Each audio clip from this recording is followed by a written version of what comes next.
គ្នាយើងដែលចង់ចេះធ្វើ VTuber ខ្លួនឯងតែអត់ចេះ separate layer ឬក៏បែងចែកស្រទាប់នៅពេលយើងគូររូបហ្នឹងអ្នកនរគ្នាអាចមើល module មួយនេះជា sample ឬក៏ជាឧទាហរណ៍បានមែនតើទៅ module វាខុសគ្នាវាអាស្រ័យទៅលើការយល់ខ្លួនឯងនៅពេលយើងយល់ខ្លួនឯងគឺយើងចេះបែងចែកឯងចឹង layer ដំបូងបំផុតនៃ module នេះគឺ face line គេហៅថា face line គឺវាគ្រាន់តែជាបន្ទាត់នៃទម្រង់មុខរបស់យើងទេអ្នកគ្នាអាចគូរមិនក៏បានដែរតាមទម្រង់មុខដែលអ្នកគ្នាចង់បានហើយអាចប្រើជា symmetry tool ដើម្បីឲ្យវាស្មើគ្នាចឹងបន្ទាប់ពី face line គឺ face base ដែលវាគឺជាពណ៌នៃស្បែករបស់ model យើងអ្នកគ្នាអាចដាក់ពណ៌អីក៏បានដែរទៅតាមការច្នៃប្រឌិតរបស់អ្នកគ្នាចឹងបន្ទាប់ពីហ្នឹងគឺខ្ញុំមានជា layer blush ដែលដូចអ្នកគ្នាបានឃើញហ្នឹងគឺអាពណ៌កញ្ឈុកហ្នឹងចឹងអ្នកគ្នាចង់ដាក់ក៏បានចង់អត់ក៏បានដែរនិយាយរួមការបែងចែក layer គឺយើងចង់ឲ្យផ្នែកមួយណាមានចលនាគឺយើងឲ្យផ្នែកមួយហ្នឹងវានៅក្នុង layer មួយតែម្នាក់ឯងណាចឹងបន្ទាប់ពីហ្នឹង layer សំខាន់មួយទៀតគឺគេហៅថា face shadow ដែលវាមានទម្រង់បែបហ្នឹងគឺសម្រាប់ប្រើនៅពេលដែល model យើងងាកទៅឆ្វេងទៅស្ដាំទៅលើទៅក្រោម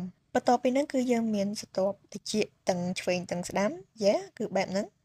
ចំណុចមួយទៀតគឺ layer ករបស់យើង layer កគឺខ្ញុំមាន3 layer សម្រាប់អ្នកគ្នាអាចដាក់តែមួយក៏បានដែរតែខ្ញុំដាក់3ទី1គឺពណ៌ស្បែករបស់កយើងហើយទី2គឺ neckline ហ្នឹងឯងចុងក្រោយគឺ neck shadow គឺវាដូចគ្នាទៅនឹងផ្នែកក្បាលរបស់យើងឯអ្នកគ្នាកន្លែងកហ្នឹងសម្រាប់អ្នកដែលបានចាត់ឲ្យខ្ញុំសូមបញ្ជាក់តិចកន្លែងនេះគឺកយើងគូឲ្យវែងឲ្យហួសក្បាលរបស់យើងគឺយើងអត់អាចគូពីចកាមកបានទេដោយសារតែបើយើងគូពីចកានៅពេលដែលយើងងាកទៅឆ្វេងទៅស្ដាំគឺវាបាត់កមកជាងមកហើយចឹងករបស់ខ្ញុំគឺវាមានទំហំបែបនេះអ្នកគ្នាអាចមើលបានចឹងឥឡូវយើងមកមើលផ្នែកភ្នែករបស់យើងម្ដង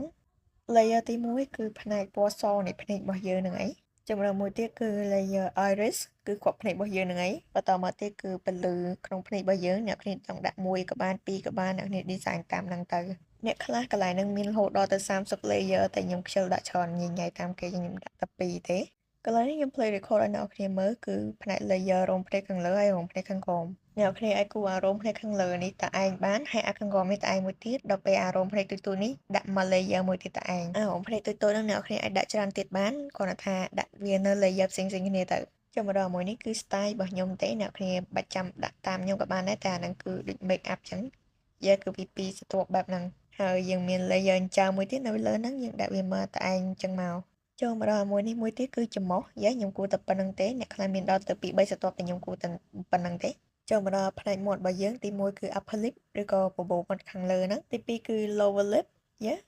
បន្ទាប់ពីនោះមកគឺយើងមានធ្មេញខាងលើឬក៏ upper teeth ហើយនិងធ្មេញខាងក្រោមមួយទៀតដែរ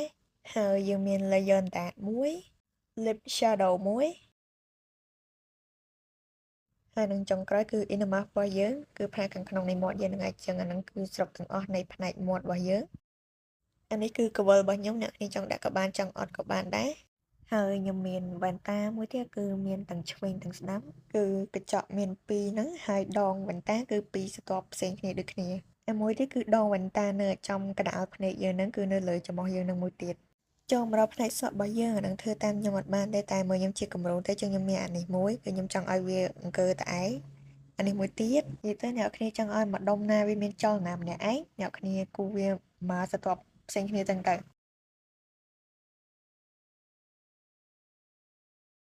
អានេះគឺផ្នែក back hair គឺសក់នៅខាងក្រោយចឹងផ្នែកក្បាលរបស់យើងគឺអស់ហើយឥឡូវយើងចូលមកមើលផ្នែកអាវម្ដងចឹងខ្ញុំមានអាវក្នុងមួយគឺគេហៅថា torso ហើយអានេះគឺដៃអាវរបស់ខ្ញុំឆ្វេងស្ដាំដាក់ផ្សេងគ្នាទាំងអស់ហើយអាវក្រោបពីលើនេះនិយាយទៅអាវអ្នកគ្នាអាចនឹងខុសពីខ្ញុំចឹងអ្នកគ្នាលេងលោកខ្លួនឯងទៅដល់ពេលអានេះគឺ accessory តិចតួចទេពួកកប៉ិកកប៉ុកអស់ហ្នឹងគឺខ្ញុំដាក់វាមកស្ទំអ្នកឯងទាំងអស់ដើម្បីងាយស្រួលក្នុងការប្រើ physics អានេះមួយទៀតគឺផ្នែកអាវខ្ញុំដាក់វាមកចាហៀងឆ្វេងស្ដាំផ្សេងគ្នាទាំងអស់ផ្នែកអាវខាងក្នុងនេះខ្ញុំក៏មានដៃអាវវាពីរផ្សេងគ្នាដែរនិយាយទៅបើអ្នកគ្នាចង់បានអាវពីរគឺតគូអញ្ចឹងបើអ្នកគ្នាចង់ដាក់អាវតែមួយឈុតទេគឺបាច់គូពីរ3ដូចខ្ញុំទេ